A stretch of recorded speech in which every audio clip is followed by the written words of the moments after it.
Hi, everyone. We are back with another webinar. I hope that we don't have the issue that we did last time where I went live without actually going live. So drop me a note in the chat if you're seeing this okay. Of course, tell me where you are from. Where you are joining in from. It is a Thursday here in Berlin. Well, it's Thursday everywhere. Sorry, I mean it's 4 o'clock on a Thursday here in Berlin, and it's actually a holiday in Germany, and I believe in certain parts of Europe as well. So we might have a lower turnout for this webinar. We scheduled it without realizing, but didn't want to change it as well. So what we're going to do now is over the next 45 minutes or so, take another shot at explaining our theme for the month. If you've been missing our content for any reason, you will get to catch up straight away. If you are here watching the stream, drop a comment, tell me where you're joining in from, tell me what you're interested in hearing about, any questions that you have. Over the course of the webinar, I'll keep taking them as you drop them in. If you've been to one of these before, you know we like to keep them as interactive as possible. So the topic for this month and culminating in this webinar, for the last month, we've been focused on esports. It kind of happened by accident, I will be honest. We didn't plan to cover so much content around esports, but it all started with an invitation that I got to the Esports World Cup. That's that grand image that you see on this banner. It was held in Riyadh, in Saudi Arabia, and that invite came to me. I think it was at the end of August. I think it was like the 26th or something like that of August. And at the event, I was kind of thrown in and taken by this world of esports. It's the first ever Esports World Cup that took place. That's an evolution of another larger event. And if you don't know what the Esports World Cup is, it's kind of like the Olympics. It's like a culmination of a lot of games, from EAFC to Dota to League of Legends to CS, whatever game that you might be playing at the moment. It was quite likely they were there. I think there were like 30 odd games, 32 games or something like that. And they had top teams from all over the world for each of those games at the event in Riyadh. So I got invited to it, got to speak with a bunch of really interesting people. Also, they had a conference there. It was called the a new sport NGSC, right? It was called something conference, new sport conference. And the idea was to have a lot of people from sport and not just people from esport, which is why I got invited. And through that, there was a lot of talk of this crossover between esport and sport. And let's put it this way, I had thought that esports was kind of on the way down. Gaming is not going anywhere. Every young adult or young kid today is definitely immersed in the world of gaming. But esports, the professional tier of gaming, has been having a lot of trouble. The financial models for the teams haven't really panned out the way they did, the way they were expected over many years. The valuations have seen a significant correction, and yeah, it just hasn't really worked. But with a huge influx of capital, especially coming from Saudi Arabia, it feels like esports is being given a real big push. So to establish their credibility in gaming, they're focusing on esports. And that's what we want to talk about today. So what's actually happening in the world of esports, the evolving landscape? As always, we'll start with the numbers, right? Over the next, like I said, 40 odd minutes or so, and I'm going to end in about 45 to 50 minutes. I'm going to walk you through what's been the funding landscape and investment landscape in esports, and then my key takeaways from the Esports World Cup. And then I'll segue into the people that I spoke with, which are on our podcast. If you haven't caught those, then please do. Of course, in the meantime, wherever you're watching this on LinkedIn or on YouTube, drop me a comment, tell us what you're interested in hearing about, and I'll address those questions as best I can. Caveat: I'm no expert in esports, but looking very closely to the sports innovation landscape, esports is a segment that we've been tracking for a few years. Well, since the inception of Sports Tech X, it's maybe lost some momentum previously, but now it feels like the sport is gaining momentum once again.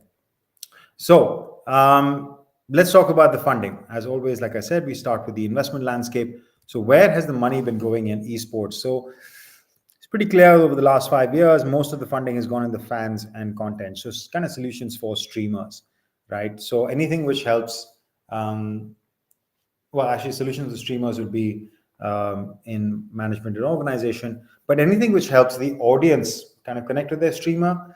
So various platforms that where an audience can find their favorite streamer, where they can go and interact with them, drive engagement, all that kind of stuff. A little bit on fantasy and betting. This was hot a while ago. Again, it seems to have cooled down, but a big portion of most of the funding, 60%, has gone in this area. The second category, 26%, has gone to, let's say, tools that the businesses can use. So streaming tools, production tools, tournament organization is a big chunk of it, because that's a big part of how gaming and esports especially scales. It's attracting new audiences by hosting new tournaments continuously. And then the third one is activity and performance solutions for athletes. So the esports athletes themselves. If you're not familiar with calling esports professionals athletes, yeah, there is a lot of time that they spend honing their craft on this competitive sport that they call home. And however, they are a bit underserved. Shout out to Casey, who's of course from Steam Sports Tech X. She's in the comments. She'll be able to support with any queries that you have. And Rao Saab, Aditya Rao is in here. Salute to you as well. And also to Time Leilin Baba Yode. Timi Leyen Baba Yode. I'm so sorry if I butchered your name, but thanks for joining in. Tell me where you are joining in from. Okay, so I did a quick look at the sectors, the subsectors where specifically this money goes in. You'll see that the split between content platforms and fantasy sports and betting is fairly even, 26 and 27%. So that's 60% chunk which goes to fans is split fairly evenly between those two. And then fan experiences is the third one. Again, the platform that the average fan is consuming content is important, so they get a lot of investment. Fantasy sports and betting was a wave that seems to have cooled a bit now. On the management and organization side, media and sponsors, so commercial partners, any way for a streamer to commercialize their stream or their offering is important, of course. So we see a lot of money going there. And for the athletes, there are a couple of hardware tools, but mainly on the software side, where we see most of the funding going in. Murat joins in from Turkey.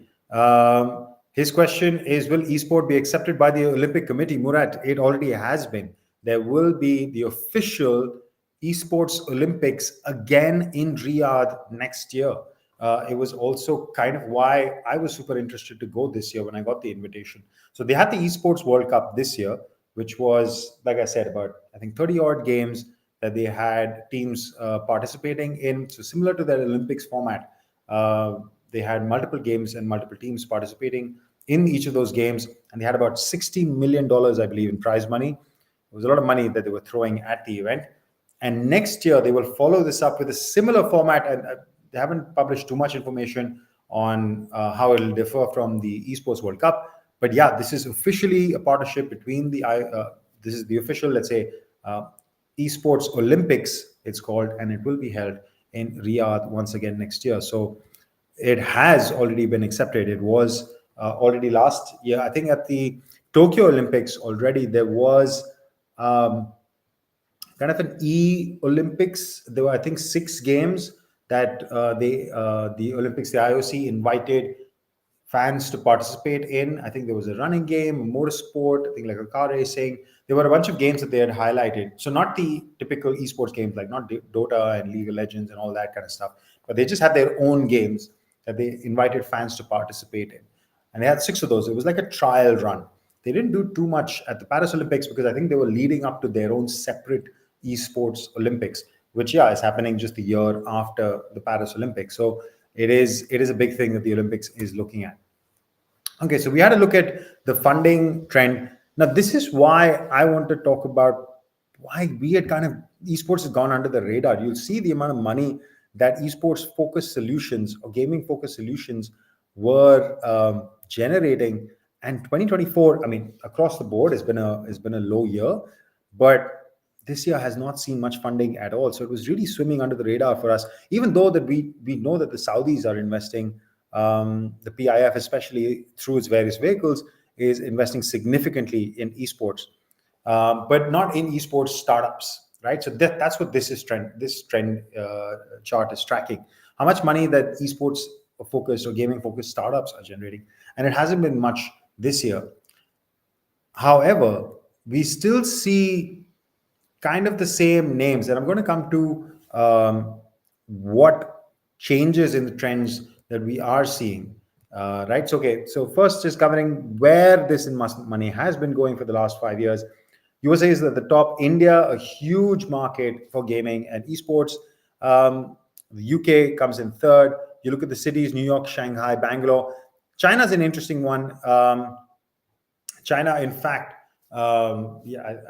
should be on the list on the left as well, because Shanghai is at 429. VSPO, the big winner in the funding stakes from last year, the tournament organizer raised a huge sum of money. But China is this place where we don't get a lot of data. You can see over here, VSPO over their lifetime has raised a significant amount of money. But we don't get a lot of really good quality data from China. So it's difficult to see how big that market is. But certainly US, India, China are three big esports markets. The European markets, they seem to be, let's say, not as active because I guess the vast number, the big populations are not here. Over here, you see a lot of investment in teams, or at least that's how it's been, in teams, in games, in gaming companies. It's not really the solution providers that are sitting in between the game and the gamer. So that's where we look at. That's what we're always focused on. Most of the investment seems to have gone into the gaming companies themselves, or into trying to, let's say, find the gamer in on different platforms, like the actual end streaming platform, like the Twitch and Kick and all that kind of stuff. This in-between layer, which is enabling the gamer to, enabling the gamer's ascent to rise up to the professional level, that hasn't seen too much focus in 2024. In previous years, yes. These are some of the companies from India. We've got like companies like the Mobile Premier League. Nazara raised a significant round earlier this year, which is part acquisition, so we don't kind of call it funding. It was for a majority stake. They raised about 100 million earlier this year. Last year, I mentioned VSPO, Strikers, Nordwind Gaming, Router, a platform based out of India once again, which is like a kind of streaming fan engagement for streamers. They raised some money last year. So there were a few in 2023 that raised significant sums of money. In 2024, you see the values are just not there. It's like 5 million, 1 million here and there. Gamers is trying to promote gaming for women. So, I mean, there are a couple, but like the values are not as big in 2024.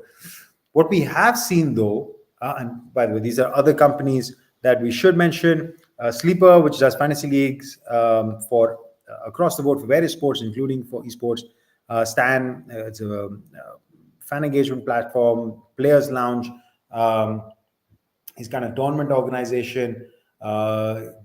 Game Rabble is a training platform. Omni does VR based. Anzu is a really interesting one. They manage in-game advertising. So while you're playing whatever game, any billboard perhaps that you might see of Coke or McDonald's or whatever, whichever brand is advertising in any game, Anzu is an Israeli company that manages that.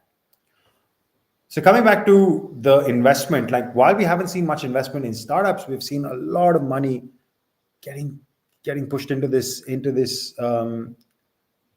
topic, from Disney's takeover or significant stake in Epic Games.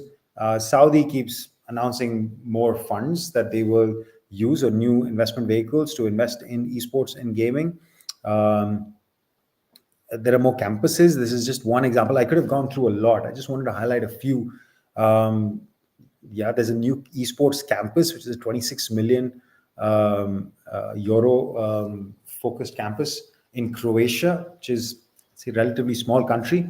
But you're seeing a lot of this. Like, why there is a significant investment in kind of grassroots, you'd call it, or youth gamers are trying to give them the tools to become better gamers and play in multiple competitions, either online or in person, and really develop their skills.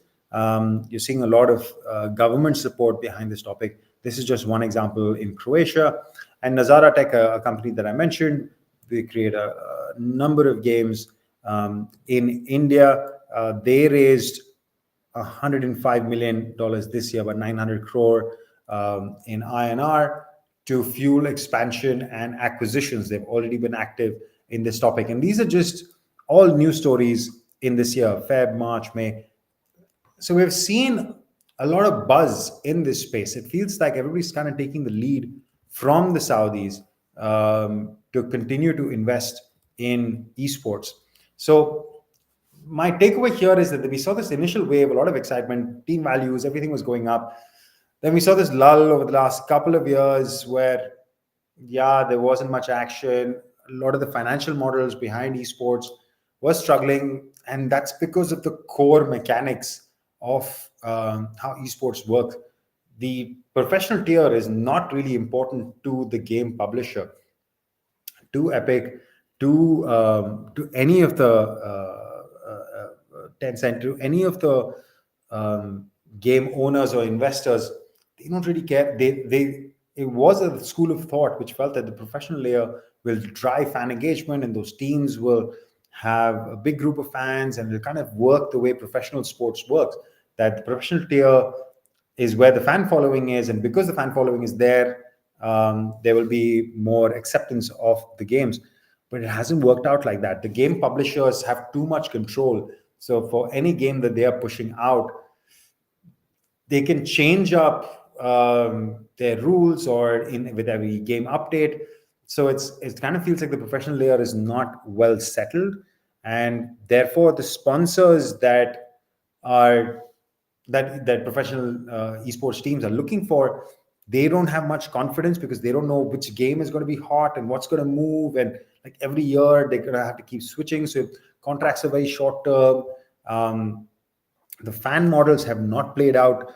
That esports teams have not found it easy to monetize fans, either through merchandise or direct streaming or ticketing, or like, all those traditional ways that sports monetizes fans.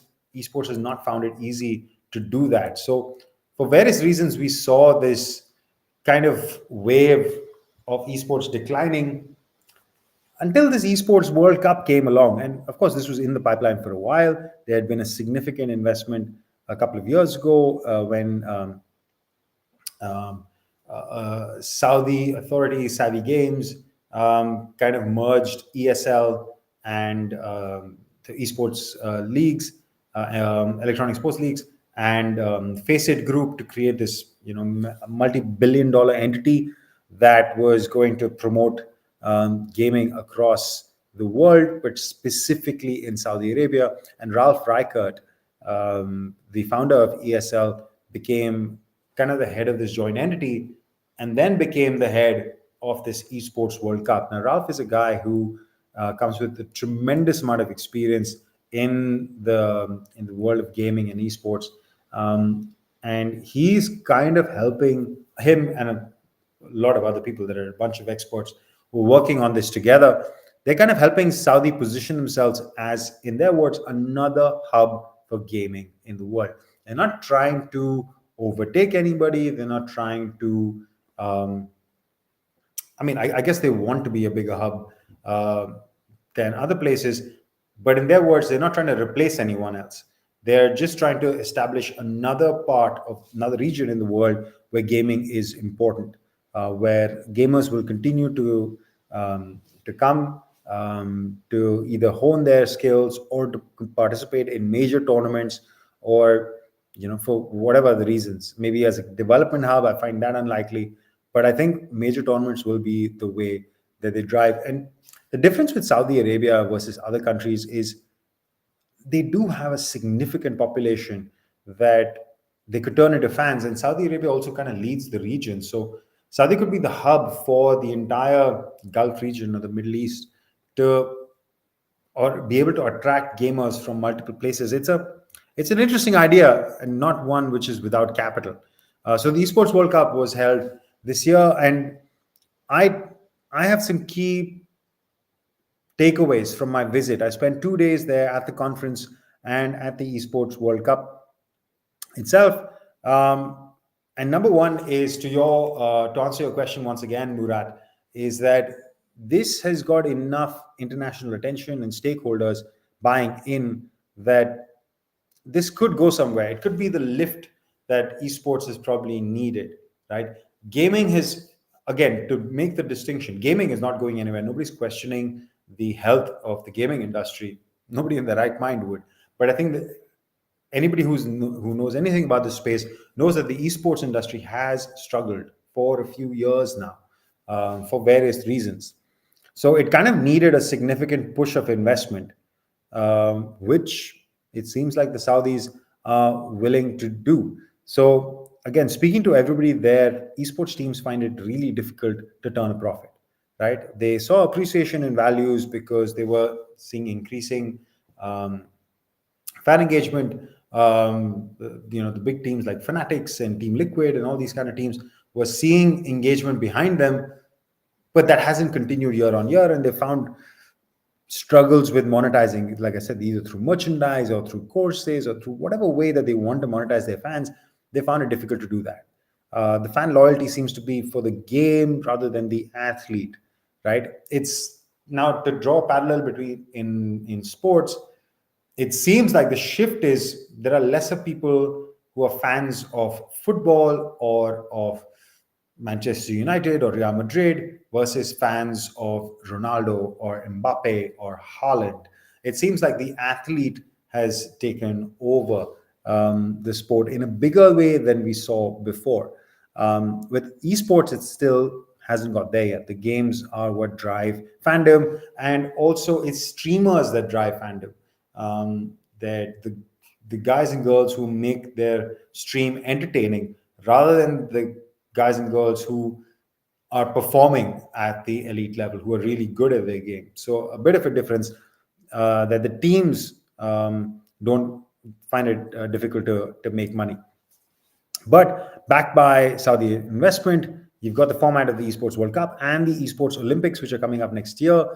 They're looking to attract fans. Now, the official release for viewing numbers from this Esports World Cup, it said that there were 500 million people who watched this World Cup. That's a lot of viewers. I think that makes it bigger than most American sports, certainly, and which kind of puts it in a rank of, I think, the third or the fourth most watched tournament globally.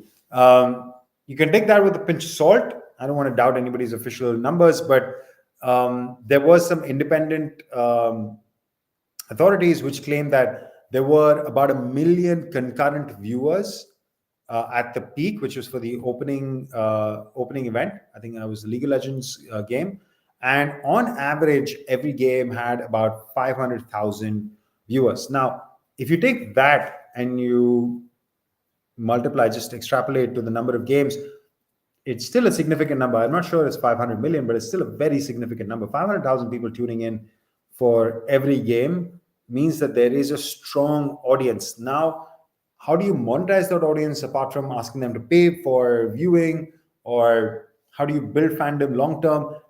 These are questions to be answered, but at least they're off to a good start.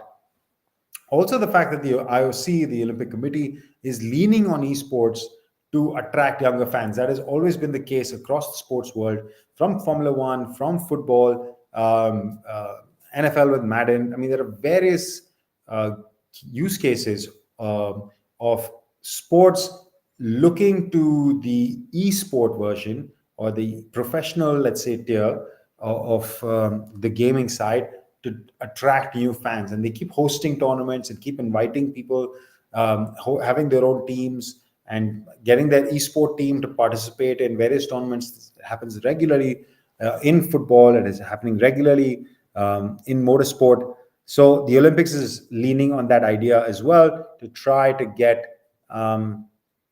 younger gamers into the Olympics. Now, of course, the crossover is not there. You're not going to suddenly have a first-person shooting version of the Olympics. I don't know if any sort of archery or like any of the shooting sports are relevant, but it's a bit different. But I think there are some crossovers with certain sports when it comes to strategy, when it comes to building. I think there could be an audience crossover. I mentioned that there are macro structural issues like how the teams monetize, their inability to build long-term marketing strategies, or inability to find sponsors for long-term, just because there is too much power in the hands of the game developers. On the other side, the athletes themselves are getting pretty well paid, but maybe their fandom isn't as much as just a regular streamer. So the esports teams are struggling to attract fans, even though they have to pay premium to sign top athletes because maybe there's a lack of them. So there are some macro structural issues that esports needs to resolve to be able to make money, but we'll see how that goes. At least the Saudis are certainly trying. These are all the teams, 30 esports clubs participated in the Esports World Cup. And it was, of course, if you don't know already, Team Falcons right here on the bottom row, which took the overall prize. They were kind of the home team.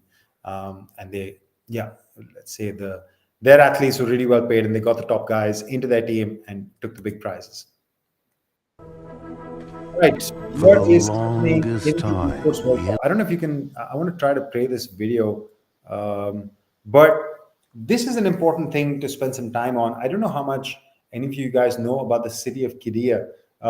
If you do, if you have heard about it, please drop a line in the comments and tell me what you know. Because I think the city of Neom, the smart city of Neom in Saudi, has been getting a lot of attention. I don't know how much attention the city of Qiddiya has been getting. I didn't know too much about it, I'll be honest, till I got to Riyadh. Now, this city is about 40 minutes drive from Riyadh, which doesn't sound like a lot. And ground is already broken on this new futuristic city, right? What will Qiddiya have? Like any other, let's say, big, I think they're called giga projects, right? And the Saudis have a few of them. This is one of their main giga projects, which gets attention from the PIF. And they will use esports and sport and gaming will be a big focal point of how they attract inhabitants as well as tourists. So I think they plan to build housing for about 600,000 people. That's the idea. They will also have a number of amusement parks. I believe one of them is already live. That I believe there will be a Dragon Ball Z amusement park. There will be a huge kind of a water park as well, which I think is already active. So they're using like Dragon Ball Z amusement park will be the only one in the world. So it's trying to be uniquely positioned to attract fans.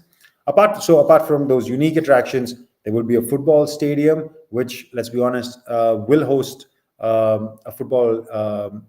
will host a game at the 2034 World Cup, which will be in Saudi Arabia. Official announcements haven't taken place yet, but if you're here, then I can tell you unofficially this is all but done. You might know this already. I believe in December is when we're going to get the official word at the FIFA Congress. But hey, that's the word in the street. I think it's the worst kept secret in the world that Saudi will host the 2034 World Cup. There was a lot of machinations of getting the 2030 World Cup in 3 continents, so that Asia could have its turn again. Of course, the USA hosts the 26th World Cup. You have to go through the cycle of all the continents. And South America, Europe, and Africa will all host the 2030 World Cup, the centenary edition. There will be some games in Uruguay, Argentina, and I'm not sure who the third country is, but Spain, I believe it's Spain, Portugal, and Egypt, right? Or is it Morocco, which will host the 2030 World Cup? So either ways, it'll be spread across 3 continents, and Asia can get its turn. Australia decided not to bid. So there will be a football stadium there. There will be an F1 track, which apparently will rotate the Formula One race in Saudi. I don't think they, well, I think they would like to have two, but I believe it's unlikely. I believe that they hope to rotate with Jeddah, but we'll see how that goes. So there will be a football stadium, a Formula One track, these huge amusement parks, various, golf courses, and all this kind of fancy stuff, which they will use to attract residents. Why I keep bringing this up in the context of the Esports World Cup is that, like I said, sports and gaming will be a big hub. So when it comes to gaming, there will be neighborhoods which will be designed such that you or I are living in a gaming environment. This video is about the wondrous worlds we game in. See if you can see this.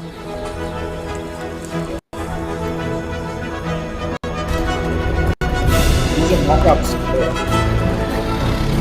kind of an immersive world that will hope to create. If you're living in an RGB neighborhood, like with 24/7 and constantly evolving. Yeah, it's a really interesting project. Let's say I'm trying to skip ahead. This is mock-ups, of course, but this is what the city is supposedly going to look like. It's crazy. It really is. Host to the biggest events.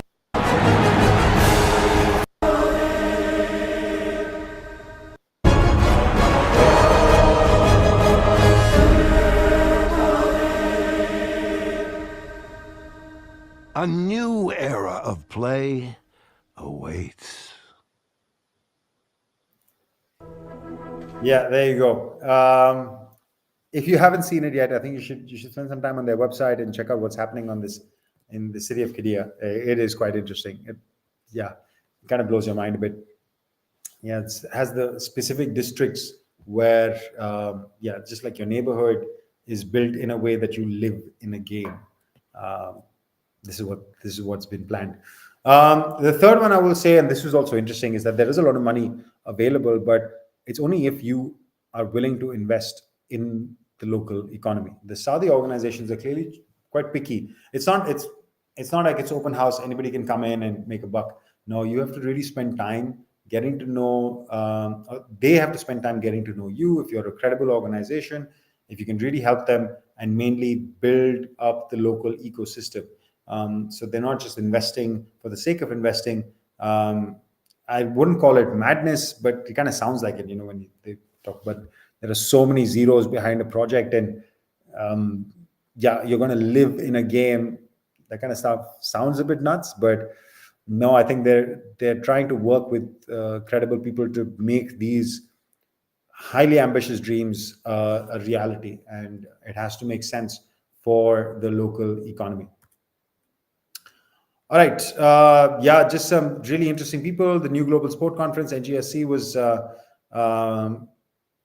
this conference that I was talking about, and the idea was to explore the future of fandom. And just to sum it up, there's been a shift in perception of esports from, let's say, what might be considered a has-been to now this thriving new sport kind of reborn, given the significant investment behind it. I think with that investment and given its core viewership, I think if they find the right economic models, there could be a lot to be unlocked here still. And the reason this is important is because the ways that esports will unlock fan engagement will will be similar to how sports is trying to unlock fan engagement. You need to gather fan data from in multiple ways, multimodal fan data gathering. To drive engagement needs interaction. It needs personalization. It needs the fan to not just be passively watching something, but actively contributing by cheering, by commenting, by interacting with their community. Multiple revenue streams, not just relying on one broadcast fee, going direct to consumer, amplifying merchandise, really diversifying the ways in which a fan can pay into their sport, behind the scenes content, privileged like one-on-one content, or let's say personalized storytelling about the athletes. I mean, there's a lot of stuff that sports is spending time on, and esports can also esports will also need to do. This is a shot of the winning Team Falcons at the Esports World Cup. Yeah, they took the overall prize. It was fun. These are all pictures that I took. That's a shot of Magnus Carlsen and Ralf Reichert in the middle, and there were a lot of A-listers, but Magnus was talking a lot about online chess and whether that's kind of be an esport, and the crossovers between how a esports athlete plays their game and versus what they can learn from how a chess athlete develops. Really interesting conversation. There was Patrice Evra there. There were like a bunch of the head of NBC. There were a lot of A-listers from the world of sport and business. Just some of them we had on our podcast. I got to speak to Ralph himself, who's the president of the esports, I think the CEO of the Esports World Cup Foundation. It was a really interesting chat, a short one. He was quite pressed for time, but we got him for 10 minutes. Mike Milanov, who is the head of Qiddiya Gaming. Mike, the city of Qiddiya and all those gaming districts and all that kind of stuff that we were talking about, he's the man who's in charge. His background is as COO of Team Liquid. So he spent a lot of time with the teams, and before that also as an athlete himself, esports athlete himself, and now heading up this really interesting mega project, must be said. Andrew Shen, we got to speak with a major VC in Andreessen Horowitz, and how they look at their newly established A16Z games, and their fund focused on gaming. And Andrew was a wonderful conversation I got to share with him, which is a full length of podcast, about a good 30-40 minutes. I would highly recommend that you check that episode out to share his perspective on where he sees the future of gaming, the crossovers between sport, and why A16Z has set up a dedicated fund for games. It has been investing in gaming for a while now, but now it's a dedicated fund. And the last episode, the most recent one, with MJ Acosta Ruiz, who is a on-TV talent for NFL Media and for ESPN and various other. She was one of the hosts of the conference, and we had a fun little chat with her, a little bit about esports, a little bit about her own passion for sports, and a couple of her projects that she is working on in the world of sports tech, especially to promote women's sports. Those were a bunch of conversations that you can check out. That's a wrap. I said 45 minutes. I've kind of got done in 40. If you found the conversation helpful, please do let us know. Drop me a line in the chat. If you haven't signed up for our newsletter, where you can get up to date with all the cool stuff that we have in terms of content coming to you, you can do that by scanning your QR code, next up, now that we're done with this series on esports, we're going to focus on sustainability in sport. That is going to go live, I believe, from this week or next week, where we have been speaking with a lot of people around how tech can do a better job in delivering sustainability in sport, whether it's environmental, economic, cultural, socio-political, whatever the case may be. So that's a nice lineup of conversations that we have for you. And following that, pretty quickly, will be our next VC report. That is coming to you on the 6th of November, just about a month from now. that is going to present some really interesting numbers. 2024 has been an up and down year, but interestingly, it's ending on an up. So we'll be bringing you all the numbers from there. If you haven't already yet, like I said, sign up for the newsletter, drop us a like, drop us a comment, follow us on our socials. And importantly, we also have our Sports Tech Bootcamp, where we're doing educational, a first time ever educational program to kind of bring you up to date with this behind the scenes stuff that we're talking about on our channels, and giving you more information than maybe just what you saw here across a wide variety of topics, further insight into what is really happening in the world of Sports Tech Bootcamp. You can drop a comment on this chat and we'll send you a link with more information. All right, guys, that is a wrap. Thank you so much for joining us. And well, I'll see you soon. Cheers.